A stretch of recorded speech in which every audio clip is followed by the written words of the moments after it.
Chapter 16. Miss Honey's cottage. Miss Honey joined Matilda outside the school gates, and the two of them walked in silence through the village high streets.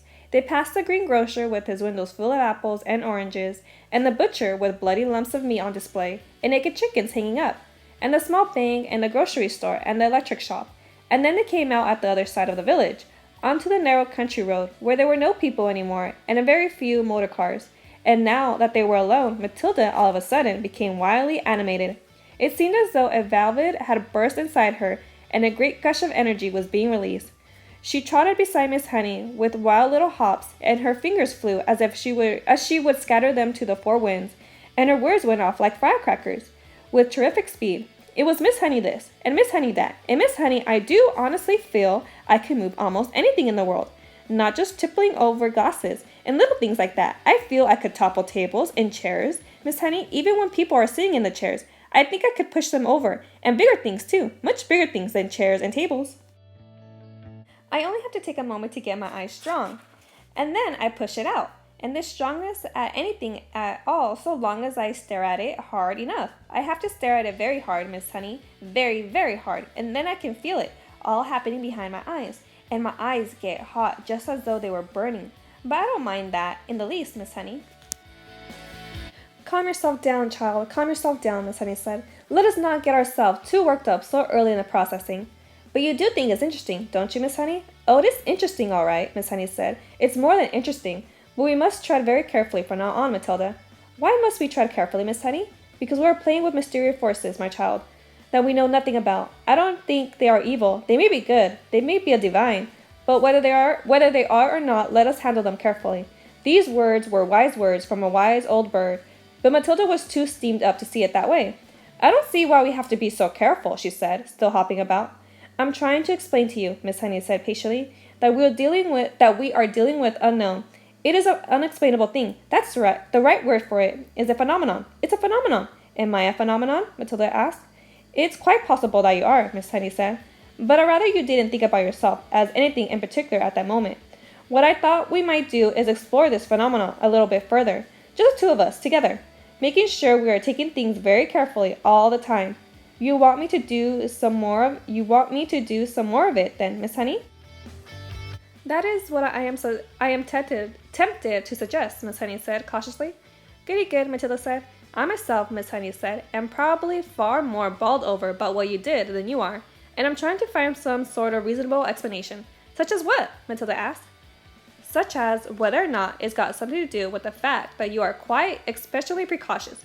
What does that word mean? Matilda said. A precautious child, Miss Honey said, is one that shows amazing intelligence early on. You are an unbelievably precautious child. Am I really? Matilda asked. Of course you are. You must be aware of that. Look at your reading. Look at your mathematics. I suppose you're right, Matilda said. Miss Honey marveled at the child's lack of conceitedness and self-consciousness. I can't help wondering, she said, whether this sudden ability that has come to you, of being able to move an object without touching it, whether it may not have something to do with your brain power.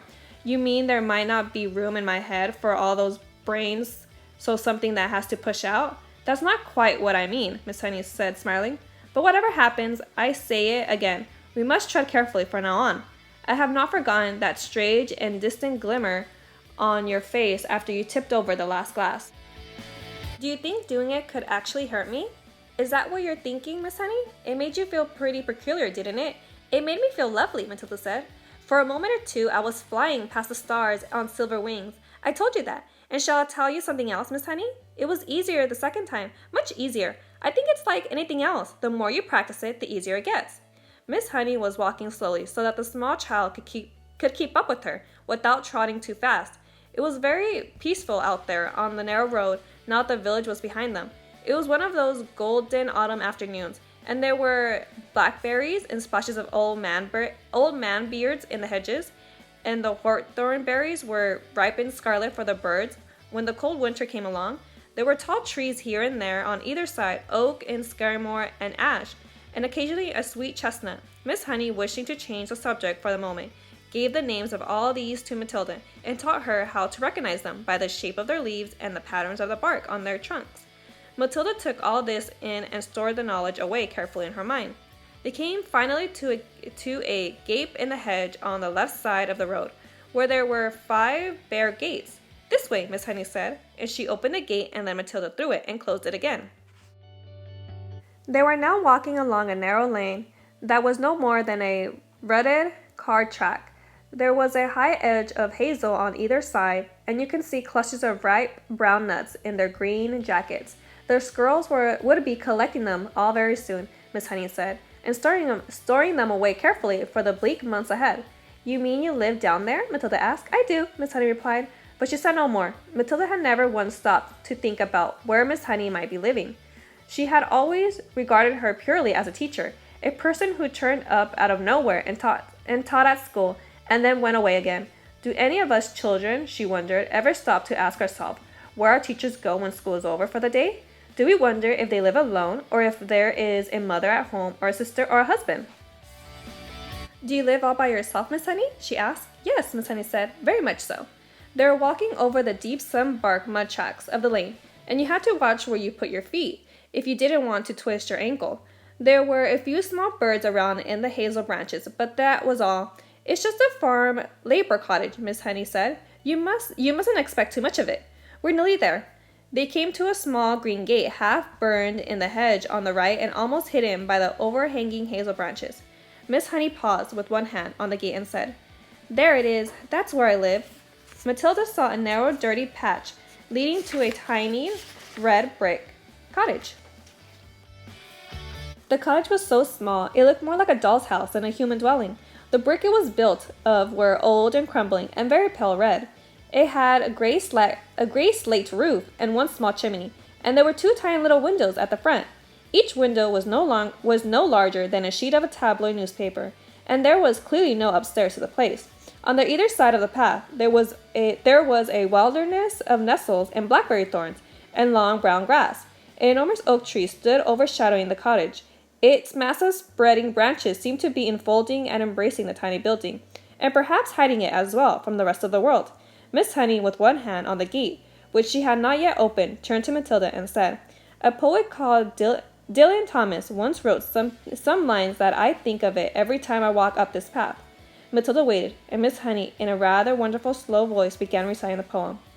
"Never and never, my girl, riding far and near, in the land of the hearthrone's tales and spelling asleep, fear or believe that the wolf in the sheep-white hood, hopping and bleating roughly and bleatly shall leap, my dear, out of the lair in the flock leaves in the dew dipping year, to eat your heart in the house in this rosy wood." There was a moment of silence, and Matilda, who had never before heard great romantic poetry spoke aloud, was profoundly moved. "It's like music," she whispered. "It is music," Miss Honey said, and then, as though embarrassed at having to reveal such a secret part of herself, she quickly pushed open the gate and walked up the path. Matilda hung back. She was a bit frightened of this place now. It seemed so unreal and remote and fantastic and so totally away from this earth. It was like an illustration in the Grimm or Hans Andersen. It was a house where the poor woodcutter lived with Hansel and Gretel, and where Red Riding Hood's grandmother lived. And it was also the house of the 7 dwarfs and the 3 bears and all of the rest of them. It was straight out of a fairy tale. "Come along, my dear," Miss Honey called back, and Matilda followed her up the path. The front door was covered with flaky green paint, and there was no keyhole. Miss Honey simply lifted the latch and pushed open the door and went in. Although she was not a tall woman, she had to stoop low to get through the doorway. Matilda went after her, and found herself in what seemed to be a dark, narrow tunnel. "You can come through to the kitchen and help me make tea," Miss Honey said, and she led the way along the tunnel into the kitchen. That is, if you call it a kitchen. It was not much, bigger than a good-sized cloth cupboard, and there was one small window in the back wall, with a sink under the window, but there was no tapes over the sink. Against another wall there was a shelf, presumably for preparing food, and there was a single cupboard above the shelf. On the shelf itself there stood a Primus stove, a saucepan, and a half-full bottle of milk.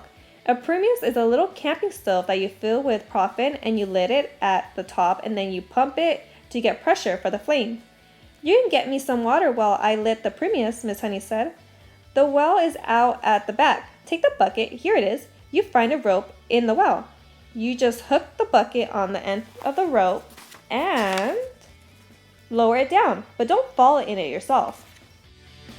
Matilda, more bemused than ever now, took the bucket and carried it out in the back garden. The well had a little wooden roof over it, and a simple winding device, and there was the rope dangling down into a dark, bottomless hole.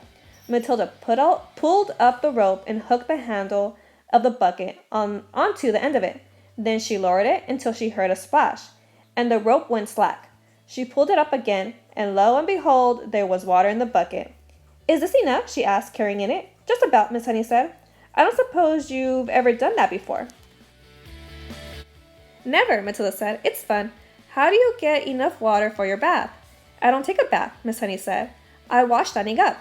I get a bucket full of water, I heat it onto this little stove, and I strip and wash myself all over.